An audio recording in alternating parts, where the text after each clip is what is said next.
I'm Simone Oliver. I'm the online fashion editor at the New York Times. And right here I have Soraya, Darabi, who is the founder of Darabi.com. And then we have Amanda Hesser, who is the founder of Food 52. And we're going to have these two introduce themselves and tell you a little bit about their backgrounds and their companies. Soraya, why don't you go ahead? Okay, thanks Simone and Amanda. Hi everyone, I'm Soraya and I'm one of the co-founders of Darabi.com. We're a brand born online dedicated to helping people understand the origins of the things that they put onto their bodies. Just as for 2 decades now we've been able to understand the origins of our bodies. So what does that mean? We source and sell sustainable products from around the world. 55 brands that are highly curated out of a list of thousands that we look into and research to understand their maker process and specifically how they source their raw materials, because that's where the big question marks in supply chain come from. So Zadie is dedicated to style. We believe that in order to be sustainable, you should also all be allowed to be stylish. It's a fashion brand, but it's a fashion brand with a pretty strong mission. Tell us about Food 52. And are you going to do that on that?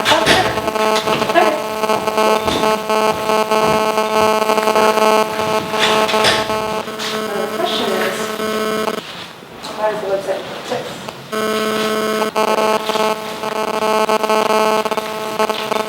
So for every product that we sell, as I mentioned, there's a story behind it. We do research for men or women, no matter what the brand. We tell you where it was made, how and by whom. Oh, this is sold out as of today. That's not good. We should restock. The Wi-Fi seems to be pretty slow.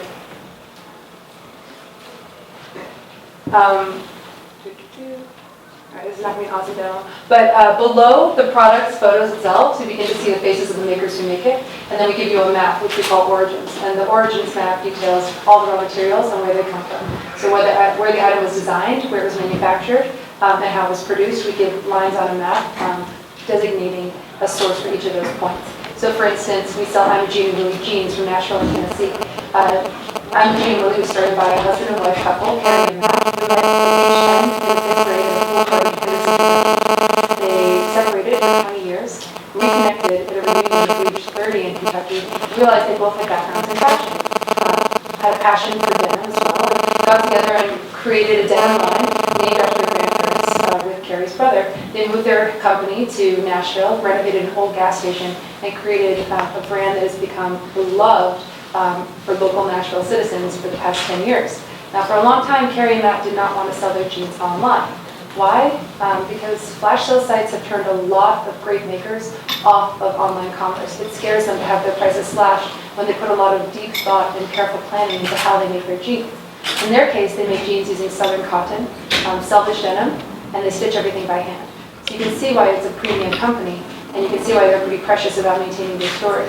But when we came to Carrie and Matt and said, look, we want to be your partners, we want to sell your jeans and help you get your story out there to a large audience of like-minded individuals, because our generation really cares about process, and we care about how things are designed, and we care about the story of the people who make them.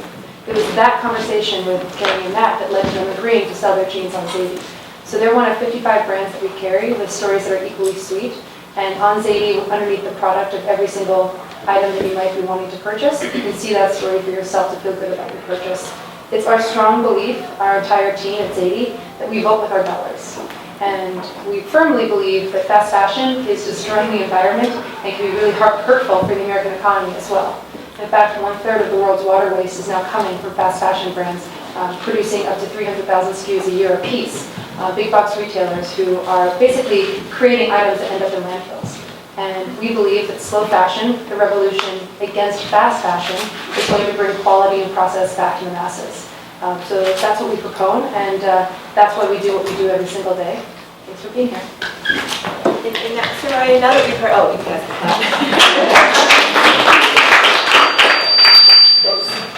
Now that we know a little bit about Zadie, can you tell us a little bit about your background? Absolutely.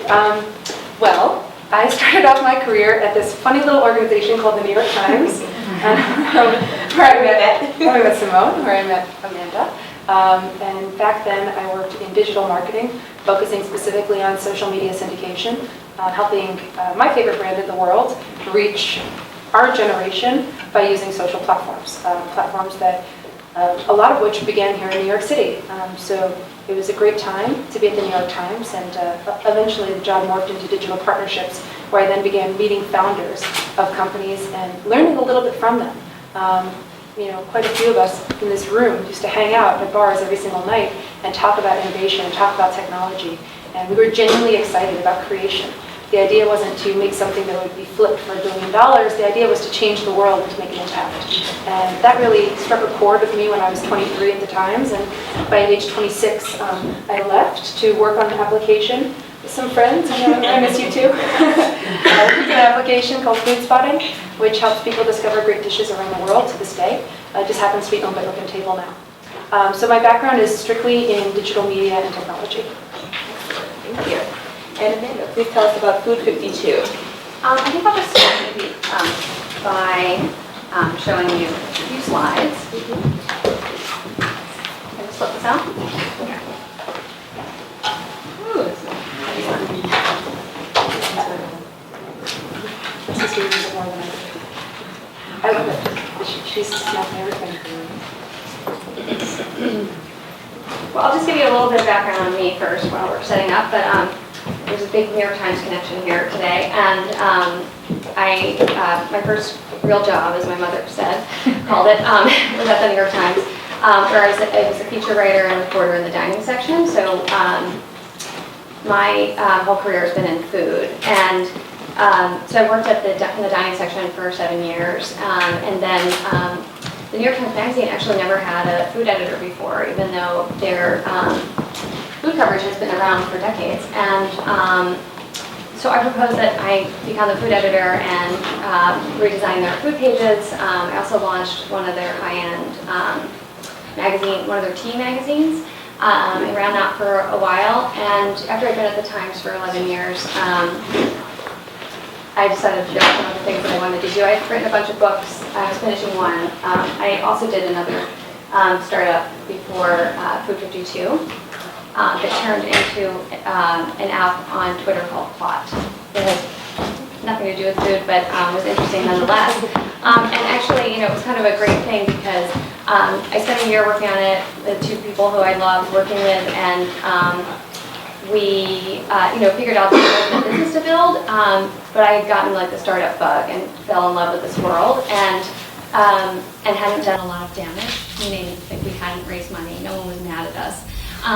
And so my friend Meryl, who I had gotten to know in working on a book called The Essential New York Times Cookbook, we worked together on it for 5 years, worked intensely, worked incredibly well together, became great friends, and had some insights about what was going on in the food space that led to Food 52. And so we decided to start it together, and thank you so much, I really appreciate it. We basically, we just kind of oops. You can see my messy desktop. That's embarrassing. I guess let's get rid of that. Do you have it's like my soft drawer or something. Anyway, so we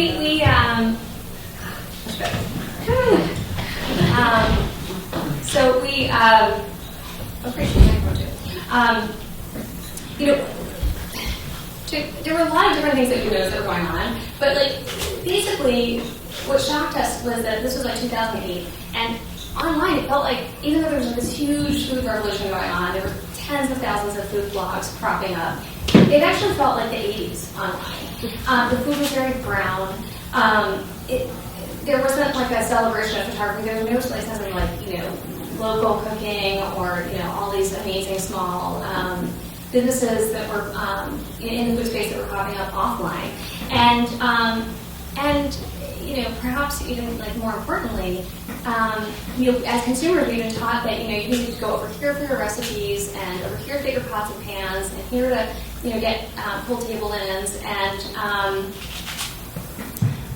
there was no place that was very social, and food is inherently social. So we decided that we would like to start and build that place. And also, not just place, but brand. Like, no one was really building brands online, and anyone in lifestyle here knows that, like, brand is really vital, and kind of voice and point of view, and you're not just like entertaining people, you're building lifelong relationships with them.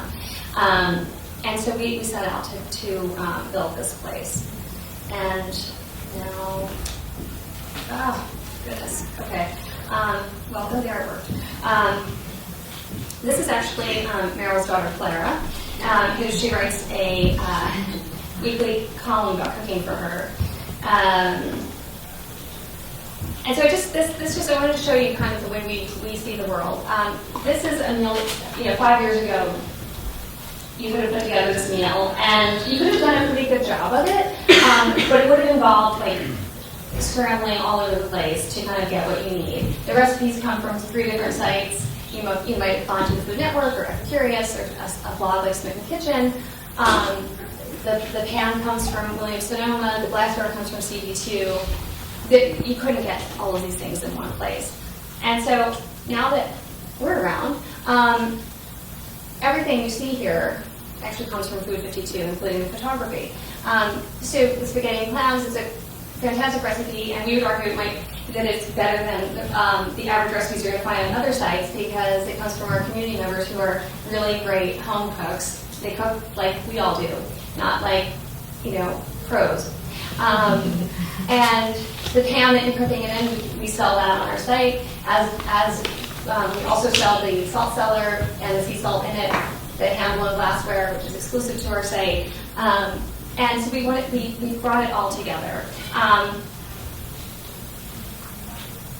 And this is how we do it. So we have recipes. We have 27,000 recipes. 98% of them come from our community members. We have tons of content. We do video, we do how-tos, we do kitchen design. 70% of our content is now produced entirely by outside contributors, community contributors. And we last August launched a kitchen and home shop called Provisions. So one of the things that sets us apart is that we're super social. In the past year, our social following has grown more than 350%. And we have we really kept a really great demographic. 48% of our audience is under 34. And of that age group, they make up 54% of Provisions customers. We also attract great partners across content and commerce and advertising. And also, as you can see, non-endemic. And I just wanted to give you a quick snapshot of our best-selling products this year. Those in gray are exclusive to us. And what's exciting to us about this, yes, I am on that panel, is that as you can see, a lot of the products are not like pure kitchen products. They're actually broader lifestyle things like wreaths, necklaces, and other exciting stuff because it gives us really greater opportunity in the future. So just wanted to give you a quick overview. Thanks so much. And thank you.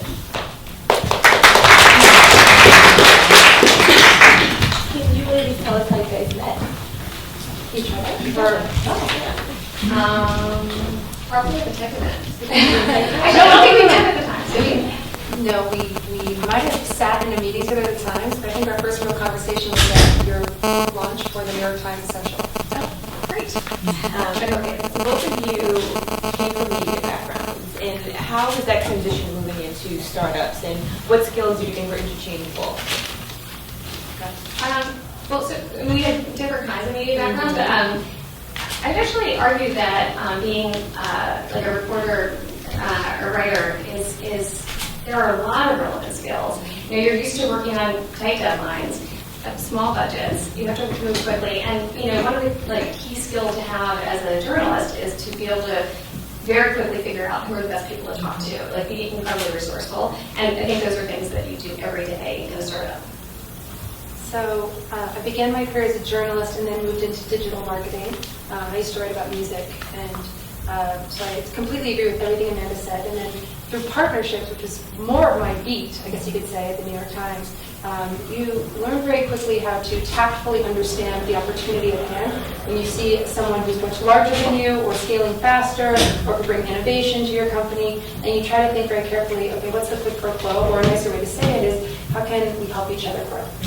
So at the Times, that was, how can startups help the New York Times with distribution online and reaching a younger demographic of audiences? And how can the New York Times benefit from the innovation of these young startups? At Zadie, we looked to the makers of our partners. And as we mentioned at the beginning, before we launched, people didn't know that we were genuine. And so they were scared of e-commerce. They thought e-commerce was flash sales. And instead, we had to tell them, look, the opportunity here is to grow together. We're looking at your brands and we see great stories. And with a media background, I think storytelling was always at the forefront of what we wanted to do. You know, we think that your product's amazing, and maybe your background's not in marketing, and so we can help shine light on the beautiful work that you do. And in return, all we want is you to share with us other brands that are like you, so we can find them and it doesn't become more of a needle in a haystack. You know, in the beginning, when we were looking for brand partners, we'd go to trade shows, and it was so discouraging. We'd walk through what felt like miles of booths, where we'd speak to people, typically sales reps, and we'd say to them, first and foremost, where do you make your products and how? You oftentimes would get a lot of blank stares. And then people would say, oh, I don't know, let me check. And oftentimes people would say the Far East, the Orient is something that somebody said to us once, which was ridiculous. And we knew that the Far East always meant overseas in countries without fair labor laws, because that's just the nature of the game.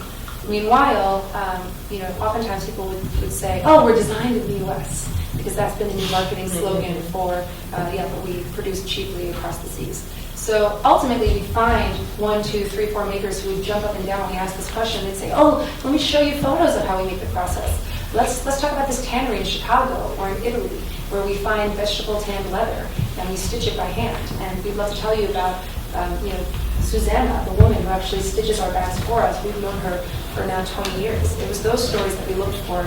And once you found one, you could then find 10 other gems just like them. So the idea of, what sorts of media skills help you in startup land, I guess you can say being investigative, thinking about partnership, and also being a little bit, crafty.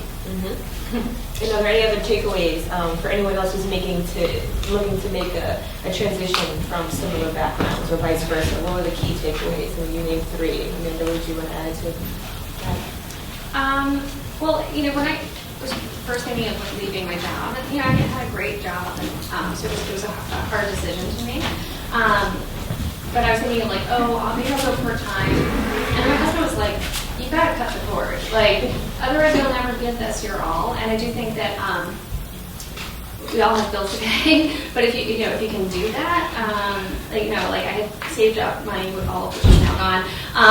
But over the years while I was at the Times, and so I basically we lived off of those savings so that I could just do this. And I think that was really helpful to be able to just dive in. If you can figure out a way to do that. No, she covered it. And so what were some of the early concerns that you guys had? Because, startups are hard, we know this, but what were some of the reservations or key concerns you had, and how did you address them? The first time I joined a startup, I did found it. And so I often say to people who are apprehensive about, beginning their own idea, I said, look, there's time. I know it seems like everyone out there is, 21 years old with a hoodie out of Harvard, but there's time in all of our lives to start great projects, and learning is the most essential skill that any of us can have in life. So I joined a friend's startup, and I was paralyzed with fear for those first 6 months that I worked there. It was in this, as I call it, developer's den in Brooklyn. There were more kegs than people. All the furniture in the startup came from the founder's fraternity house, literally. And we had standing desks because I was the only woman. And I didn't know what a standing desk was until my feet started to really, really hurt because I was stupidly wearing high heels. And then eventually I got a bike and biked my way to work and figured out the startup game. I'm not gonna lie, I gained 15 pounds that first year in a startup. I missed the New York Times terribly. I really did. We ate pizza and beer every day. I missed you guys. I missed having comrades. I missed the security of a name that my grandmother felt proud to share with her friends at whatever grandmother used to do. And it was really scary. And there were some nights where I cried. But I think that your husband was right, Amanda. If you don't cut the cord and try it, you'll always regret it. And the question is how and when and what pace. So I needed training wheels. I needed to work for somebody else's startup before founding, one of my own with a brilliant team. And I also needed a brilliant co-founder. And I have that in Maxime Bédard. So I often say, if you have a wonderful idea, find somebody with complementary skill sets who can help your idea grow. And that's probably the most important tip. To kind of add to that, I think that understanding two things. If you're the type of person who needs a co-founder, and I'm very much that person, and I think Meryl is too, and we feel so lucky to have gotten to know each other, and both feel very strongly that we couldn't have gotten this far without each other. And so I think understanding that, and if you are the kind of person who needs a co-founder, there are stories. In fact, I just met one of the co-founders of One Kings Lane, and she met her co-founder they were introduced at a party or decided then to start a business, which seems crazy to me, but it's worked out really well for them. And those stories do exist, so you shouldn't be afraid of it. But I think that I felt comforted by knowing that I knew Meryl so well. And then I think another thing that would be helpful to understand, I think actually going through that first year of the other startup was really helped clarify for us was that there are kind of two kinds of founders: those who can sell an idea, and then there's ones who sell something that they've proven. And we are very clearly the latter. And so it's a really kind of key thing to understand before you start something, because it dictates how you go about it. So instead of raising money to do Food 52, we got a book deal and then used our book advance to bootstrap the company. We lived on that money for a year and a half. We didn't pay ourselves, but we poured all of that money into the company, and it allowed us to test our content model, and which we then proved and were able to, in our own style, confidently sell to investors. Whereas I think if we just tried to sell what our concept was for a content model, if we would not, I think we would have failed. So understanding that ourselves is a good thing, and then we can navigate it accordingly. You both have very niche customers and audiences. Food and fashion, you can't put anything over on that crowd. How did you wrap your mind around your strategy to approach these customers, these audiences? I would argue our audiences are huge. I mean, anybody who eats goes to Food 52. In fact, my mother just sent me, she lives in Dobbs Ferry, a cooking class that she wanted us to take together. And I smiled when I signed up for it because it said using recipes exclusively from Food 52. And I said to my mom, I know the founder, this will be fun. And then similarly with Zadie, we are going after a market called the conscious consumer. So this is a person who puts on yoga pants and tries to go to yoga once a week. This is a person who shops at Trader Joe's, the Fresh Market, or Whole Foods, or a Green Market. This is a person who tries to subscribe to CSA boxes because they simply want to live a healthy lifestyle. And arguably, there are people like my mother who does not consider herself a fashionista, but she considers herself a mindful person. And so she'll go to Zadie to find things that she can feel ethical about. And then there's a contingency of people who go to Zadie to feel good about the heritage brands that we sell, like Portland by the Pendleton Collection. This is a heritage brand out of Oregon that focuses on textiles entirely using materials from the U.S. Shinola, a brand that was launched just last year to revive manufacturing in Detroit. So a lot of people, we call them our customers in the South, predominantly, our red state customers, because they love the heritage brand aspect of what we do. And then there are the blue state customers who come to Zadie. They love the sustainability element. And then sort of the halo around all of them are people who want to look stylish. And who might be shopping, at an H&M and feel really kind of questionable about the things that they're buying because it's all apart so quickly and because they don't know who made them. And they'll read reports about what's happening in Bangladesh, and they'll think to themselves, as we did, as Maxine and I did 2 years ago, shouldn't there be an alternative? So how do we go about addressing them? We think about all of these different communities as a Venn diagram. You really can't reach everyone at once with one universal message. You can go after people and say, like you, I care about sustainability, or like you, I care about fashion, or like you, I want to bring economy back to the U.S. And slowly but surely, we've also been able to build up a nice cult following of about 300,000 followers in social media without paying a cent for them. And recently, an opportunity for a free full-page ad in the Wall Street Journal came to us because there are people out there who are really supportive of this mission and want to help us share the word. Congratulations. Thanks. Amanda? I don't have much to add to that. I really feel like we do have a similar audience. Like, in fact, we often talk about, Whole Foods as a brand that's grown, to be become a huge company, and, certainly our audience is shopping Whole Foods. Talk to me about how important storytelling is. Both of you have large communities, and it's great, to hear the backstories of these brands that you probably never hear about, and a lot of publications don't seem to write about, But when you have a startup and you are trying to sell a product, how important is that kind of dual approach, storytelling and selling? And then how do you plan for resources for that? Especially if you want quality, like great photography. Yeah, to us they're inseparable. On every recipe, we are showing you related content as well as related products. On every product page, we're showing you related content as well as related products. Like we feel like, especially with food, if you think about if you're entertaining friends, friends over the weekend, there isn't just recipes that you need. You might need new glassware, or you might need to ask some questions. All the sort of content and things we sell, they live together in people's real lives, and we're just bringing those, we're just meshing them together online. We're never writing.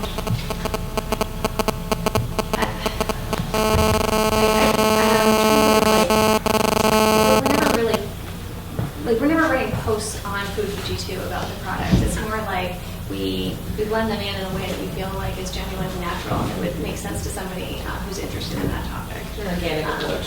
Yeah, but also with something like related content and related products, we and this I think kind of comes back to our whole kind of editorial philosophy, but is that we could use technology to make those pairings, but we don't, because we feel like that's another area where it's important to have voice and point of view and feel like there's human touch on it. So when we have related content and products, it's put together by an editor. It has a headline. It feels like it also has something to say. It's not just this kind of widget that's cranking up.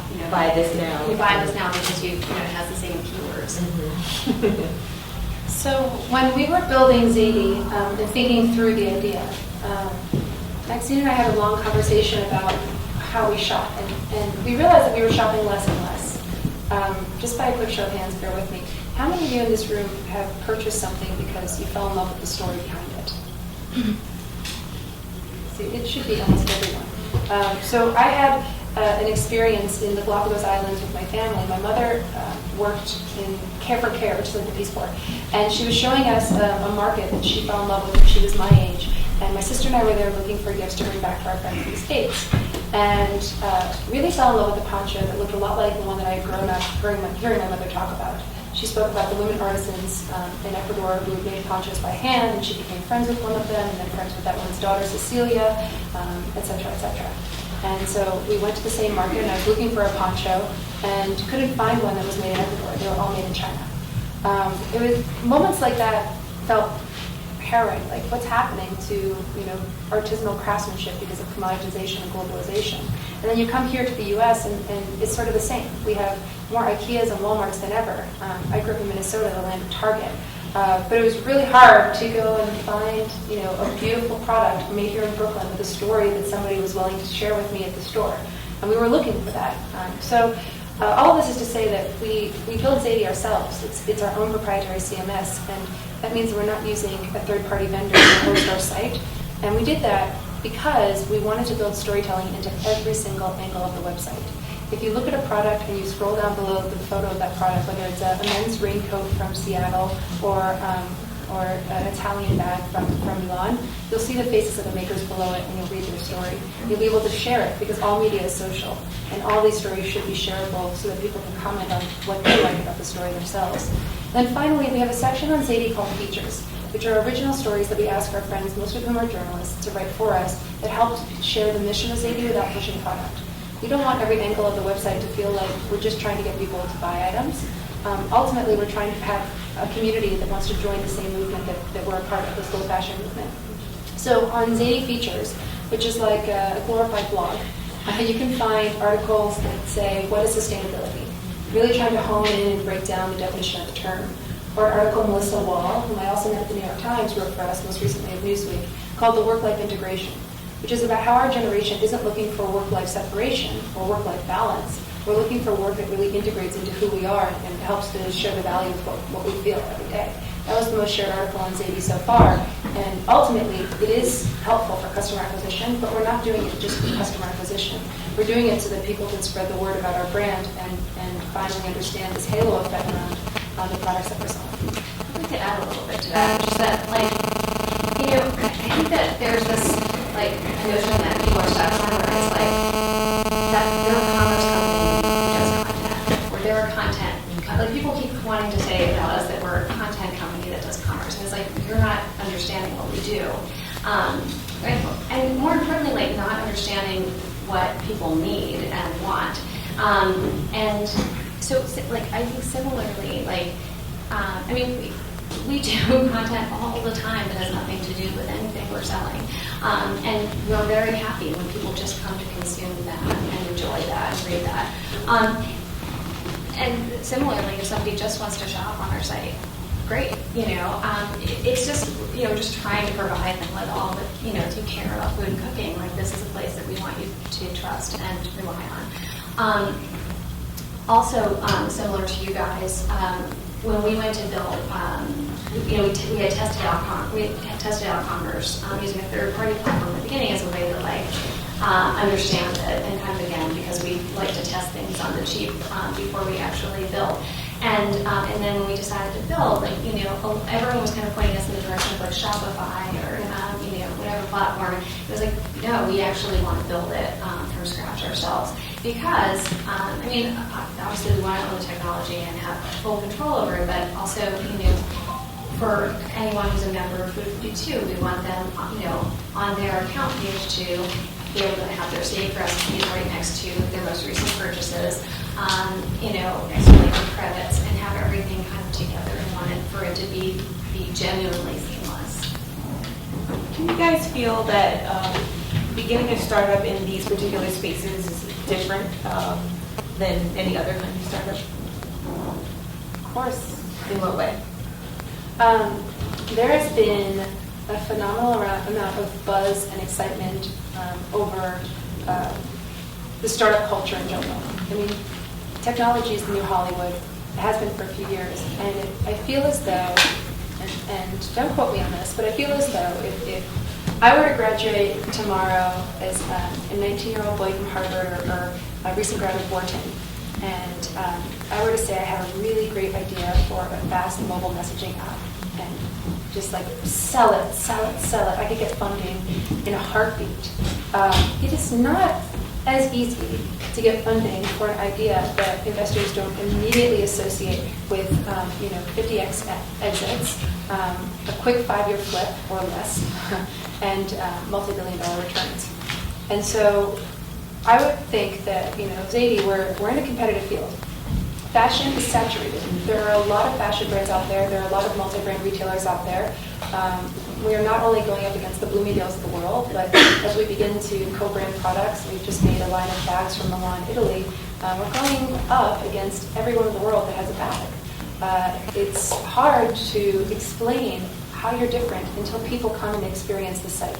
So it all goes back to brand, which Amanda mentioned earlier. You create a brand by creating a community, and you create a brand by deciding what feels aspirational to a market that's large enough that you believe your company has a fighting chance. For us, we believe that the conscious consumer is not just a term used for people who like to buy into eco-friendly clothing or hippie foods, but actually it's becoming incredibly mainstream. In fact, BCG recently did a report saying that millennials only want to buy from brands that have some sort of social impact associated with them. Arguably, that's why Tom's and Warby Parker have done so well in recent years, and we saw that as a key indicator that our interest in stylish and ethically produced goods really had a home online. So we're different from the tech startup in that we aren't necessarily building a hugely proprietary technology. But as a startup, we are thinking of ourselves as more of a brand born online that can ultimately become the destination for anyone who wants to feel good about the products that they buy, period. I just have one small thing to add to that about the generation who wants to shop this way. We were actually quite surprised to find that 56% of our Ravens customers are 34 or younger because there are a lot of expensive things on our site, and we kind of assumed that it was the kind of upper age groups with disposable income who were the primary shoppers, and it turns out not to be, and to us that's also very exciting. It says a lot about the younger folks, and that's very Can you tell me about your experience being women in the startup space? In my experience, it's still very male-dominated, and it's not a bad thing, but it does seem like the ratio is still a little imbalanced. Can you tell me about some of your experiences, or even just your takeaways? so much fun. Why is that? Besides the obvious.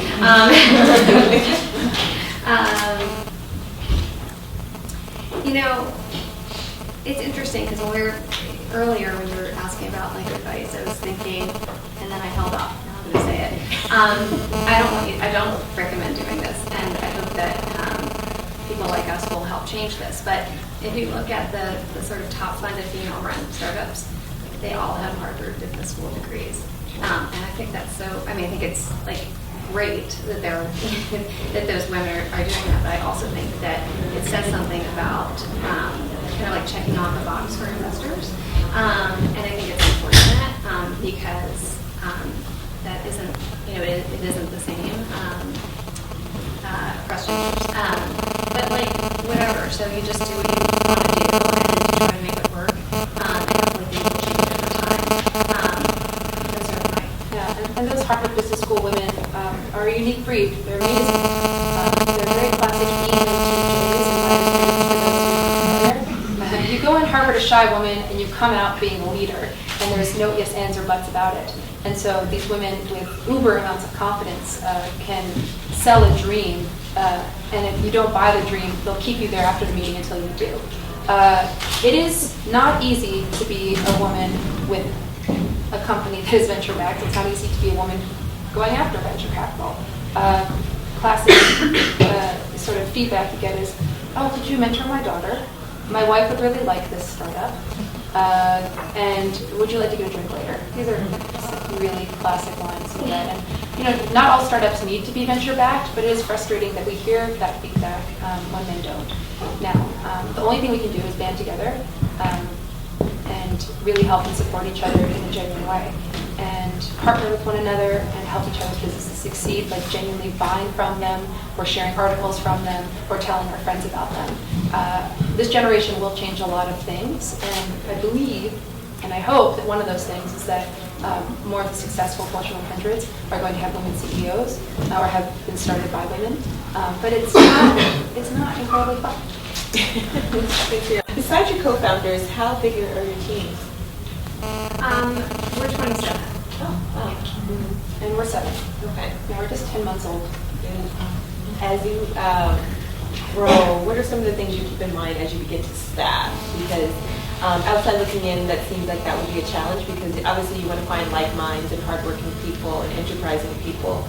But what are some of the things that people should keep in mind as they begin to grow? I would say you don't want totally like minds, because I think it makes it for a better company if you bring in people who think differently and challenge you. I mean, there used to be obviously like a cohesive thread. You care about the mission. You all care about the mission of the company, but that you all bring something different to it. And I think that it's really important for founders to be open to that. I would agree. So my fellow co-founder and I have known each other for 18 years now. I can't say 17 years anymore. We're getting older. We've known each other for 18 years. We're very different and in the best possible way. And we do have different personalities that often lend themselves to not necessarily seeing eye to eye, but to ultimately coming up with a conclusion that's best for the company. So case in point, the shirt that I'm wearing today, I really wanted to include in an email, and 40% of our sales come from email. So we send them out and we tell the story behind every product that we sell. I wanted to include the fact that Beyonce, Gwyneth Paltrow, Olivia Palermo all own the shirt that I'm wearing. Because I tend to look up to style icons and I like to buy things that celebrities own. But the team pushed back, like really forcefully in a meeting and said, we are not a brand that gives a shit about what celebrities wear. You can go to 1,000 other websites if that's what you care about. And so my idea for an email called #Beyonce was killed immediately. Okay, so #Beyonce is dead. But at the end of the day, you can mope about it for 5 minutes, and then you can feel really pleased that people feel so strongly about the brand that you're creating that they push back, and it's not a yes man environment. So we have developers who teach us every day how things are built and push back on how long things take. So we can plan accordingly. We have a creative director who's such a perfectionist that today we have a booth over there in the pavilion. I hope you guys all check it out.